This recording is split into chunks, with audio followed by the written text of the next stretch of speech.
Hi, my name is Zubin, and you're watching Leadership in HR. Today we have with us Sharmeel. She is the head of human resources with DHL Asia Pacific Shared Services.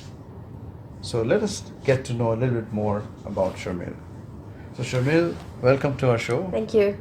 Thank you. So we'd really like to know about you, about your career, about your life in general. Why don't you tell us something about yourself? Thank you so much for the introduction, Zubin. So, I'm Sharmeel. I'm currently the head of human resources for DHL Asia Pacific Shared Services.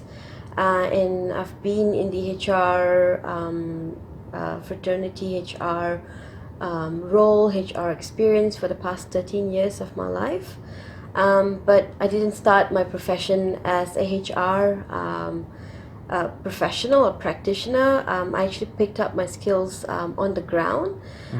By qualifications, I have a degree in computer science. So I graduated with a degree in IT from England. And when I came back, I first started my career in IT as a programmer. And then slowly I made the shift and moved into human resources. A lot of people ask me, this is a very interesting journey for me and a lot of people as well who come in contact with me and ask me, why did you choose or why did you make that career change from IT to human resources? So for me, it took a very slow progression to move into human resources, but the one thing I realized when I was at the peak of my career was my passion for people. So I really love working with people. I don't have hierarchies when I work with people. I work with people generally at all levels, any different kind, cultures, you name it. And I really loved it. And that's when I realized my passion in people was very strong. And that's how I slowly made the progression into human resources to where I am today. So it's a very nice story to tell whenever I go into conferences or whenever I go into talk shows like this. But I take a lot of pride in what I've done, in the work that I've done in HR. My parents used to say, we've invested so much of money in you and now you're just moving careers. But I tell my parents, you shouldn't look at it from that perspective. It's because me being in IT and being very hands-on when you're an IT person, it is what I am today in human resources. I'm actually a very hands-on HR practitioner. Yeah. And that's exactly what I advocate to all my staff and my employees and my team members as well. So that's a little bit about me. What I like to do in my free time, Zubin, I'm a very athletic person. So I don't look very old, I'm still very young. But I do marathons, I love cooking, I like hiking, I like playing games. Netball is one of my favorite games that I love playing from school until now. I love traveling. I like meeting people of all sorts of cultural backgrounds and whatnot. I love eating as well, apart from cooking. So yeah, that's a little bit of what I do. I'm a very outdoorish kind of a person, and so anything that is outdoor is very exciting for me. Yeah. That means there's so many activities that you're part of. And when you talked about shifting from IT to HR, and I'm just thinking about the subject of our discussion today, which is matching jobs with people. Yeah. So if I ask you about your own career itself, where you moved out of IT and joined HR, and how did you get that opportunity? Somebody must have thought it's not about the degree, it's not about the background. There must be something which helps you do this match, right? Yeah. So maybe we can start with that, Yeah. and you could tell us a little bit more about Yeah. how it can be done, or Yeah. why is it important to do Yeah. this. Yeah. I think you're very spot on when you've actually said that my fit in terms of my earlier career and profession, I was in an IT and then suddenly I moved to HR, is a perfect example of the topic today. Yeah. So me being my personality from young, the way I've groomed and the way I've been educated, my family values, I was actually a very shy person. I was what you would call an extreme introvert, right? And So that's how I was in school. I had a lot of friends, but I only knew my circle of friends. So if I were to go for a family function and talk to my family members, for instance, I could never do that, right? So I had that level of comfort within my own circle of friends, right? So I always deemed myself an introverted person. And that's exactly how I thought I would perceive my career to be as well, right? So that's what the match, in terms of job fit and a person and also the environment and also the organization comes in. What I thought that I am, in terms of my personality, would fit to be into a perfect role. That does not require me to talk to people, doesn't require me to mingle with people. I'm happy working as a programmer, right? And that's how I perceived my career and my life to be, because of the personality and because of my upbringing and family values as well. And that's how I started, right? But as I progressed in my career, as I've learned to break the barriers that I had, I've learned to communicate, right?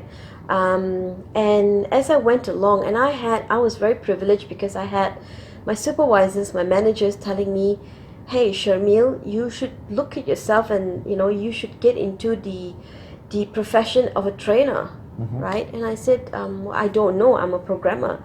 So why don't you start and feel and reassess your capabilities in running a training program, but in IT.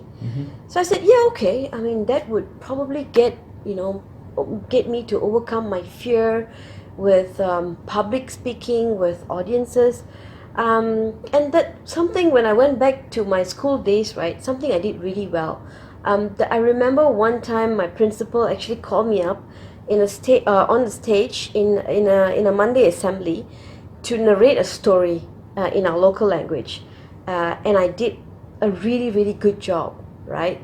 So I thought of those days when I was given the opportunity to present myself as a trainer, and I did really well, right? So I was very pleased with myself, and then I realized, right, maybe I'm in the wrong profession. Maybe I do have the capability, I do have the talent, but I don't have the right sort of assessments or tools or even people to tell me to change my profession, right? So that's why my career progression towards human resources was very slow, right? Okay. Unlike today, Zubin, you'll find a lot of assessment tools that are available for you to tell you your personality traits or behavioral traits and the match and the fit towards the job that you want to get into.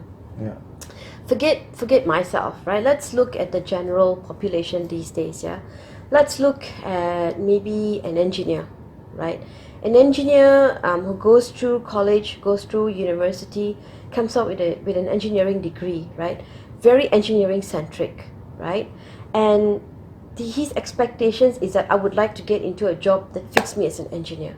He gets into a job and becomes an engineer, and he fails drastically at it because he then realizes, I am not born or meant, or I'm not, my cognitive abilities are not fitted to be an engineer, right? But he's got the skills that he's learned and adapted to be an engineer. So mathematical skills, she's got really good numerical skills, which he can apply, but not necessarily in an engineering profession.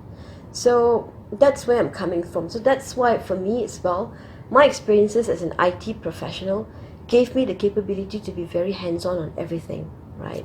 And that's exactly how I am today. I'm actually a very hands-on manager. So if you ask me to roll my sleeves and get to the floor and get my hands dirty, I can do that with ease. So not many people at certain levels can actually do that, right? Some people are born to be leaders, are born to be just managerial, and they think from that perspective as well. But I'm a little bit different. This was interesting to listen to in terms of how you also moved from one career to the other, and also what are those skills or what are those conditions or environments that also affect us. Sometimes we need to transform ourselves. Sometimes it's self-discovery. We realize that there are certain things that we have. I'm also looking at, when we're looking at matching jobs with people, I'm also looking at the cultural aspect. So today, the world is more global Yeah. than ever. And I think in this fast changing world and more people working in different countries, they're moving from one geography to the other. Or even if I'm sitting in my own country, the people I'm working with are not just from my country. Yeah. You know, it can be anywhere in the world. Sure.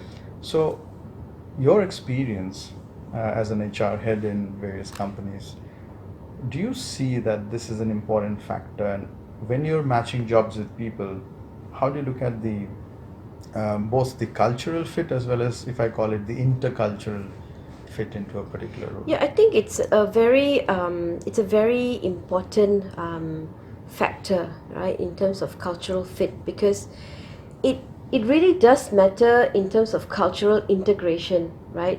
So some of the problems we have at the moment is that the perception of the cultural differences are very, very, very obvious in certain organizations or certain operations when we work. I have an example also currently where I have a somebody in a managerial position who is managing a team of, I think, about maybe 20, right? And this person comes in from a different cultural setting to a local Malaysian setting, and there has always been head-on issues because there was never an aspect of cultural integration. There was never an aspect of cultural fit. We never assessed her to see of her capabilities integrating with the local culture, right? And we've got that rift now that has been created. So that's why for me, on top of assessing someone's personality, it is also very important to assess the person's cultural background, right?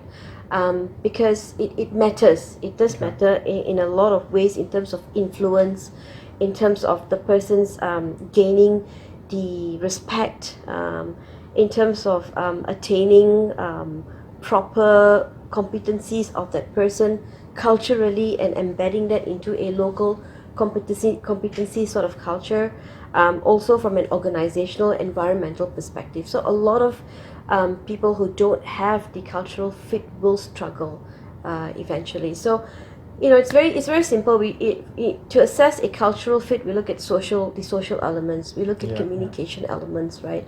I could as easy as give you a case study that involves communication and see how you break that barrier. Some people are able to do it, some people are not able to do it, right?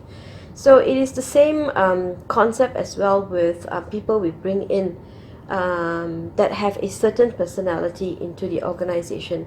The person, for instance, is built to be an administrator or very good in administrative tasks. Do you think this person being an administrator would be applicable? And if he's an individual contributor as an administrator, do you think now if I put him into a people manager role, he would fit? No, he will struggle, right? Because there's no fit there. He's really good at what he does as an individual contributor. Now it may work, but he may not perform well. He will struggle. So in the same context as well, in a cultural setting, we will have those kind of challenges and struggles as well. So I would like to know your views on what's happening in Malaysia as well. So in general, because you've worked in different companies, you've seen your peers working in other organizations. Do you see certain maybe best practices or certain examples of the matching of jobs and people happening? Well, it's a little bit difficult for us, Zubin, because of again, I will go back to heritage and historical background of Malaysians, right? So we were not brought up in the same context as a Western child would have been brought up in school. We were brought up with a lot of to respect family values. We were brought up to not disrespect our teachers. So we were never vocal. We could never voice opinion. We would have to ask permission to be able to do so. And that, you see, is different from how in the Western world a child goes to school. They are encouraged to open up the cognitive abilities that they have, right? They're taught to be vocal. They're taught to ask questions. We were not taught that way. So there's always a challenge for us here in Malaysia to try to neutralize that factor, because Malaysians typically have very strong family values, right? Even at home, we're not taught to speak up. We're not taught to tell our parents off, or even though there are differences in opinion, but we're not taught to actually bring that out to our parents. But that's how we've been taught to, because the value of respect is very, very important. Malaysia is very rich in terms of cultural background, so we've got maybe 5 different cultures or even more cultures in Malaysia, and in every culture that you analyze or you look in will have that very strong cultural setting. So it's a big challenge for us in trying to breaking that mindset. But you will always have the doers to be the doers, and you'll always have the thinkers to be the thinkers. And it's very hard to try to mitigate that, and that's one of the challenges HR has. And that's where the elements of life skills training come in, the element of cross-functional sort of training comes in, the whole aspect about learning and development, and the way we perceive training and development in the past to change in the coming future to cater to this sort of challenges that we have and try to mitigate the gap. So, moving into the last section of our discussion today, the viewers who are watching this have already learned so much from you, from what you've shared. But if we were to talk about, say, 3 suggestions that you would like to give to people who are watching this, what are those 3 suggestions that you can give to our audience related to matching jobs with people? What should HR professionals do to be able to do this better? I think it's very important to always have the assessments done when you're trying to bring a talent into the organization, right? Now, when you go into an interview, you have hiring managers sitting at the interview, correct? They would know best, and they would be the best people to assess from a technical capability. As HR should be able to assess a talent from a cognitive ability, right? So there are assessments, there is a reason why we do competency-based interview techniques, right?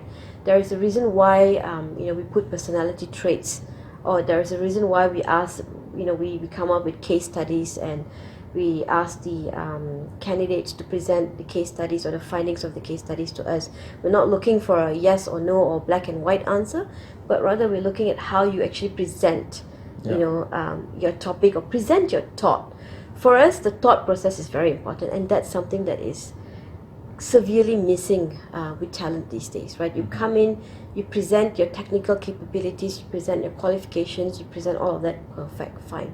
But that's not all we look for. We look for beyond, your technical capabilities, and that's why I think HR professionals need to play a very, very key and vital role in making sure that competency based interviews are actually run appropriately, that they know the value of assessments and how we assess a talent, because you would be able to pick it up immediately. If you are really good at it, being a HR professional, you would be able to pick it up quite easily.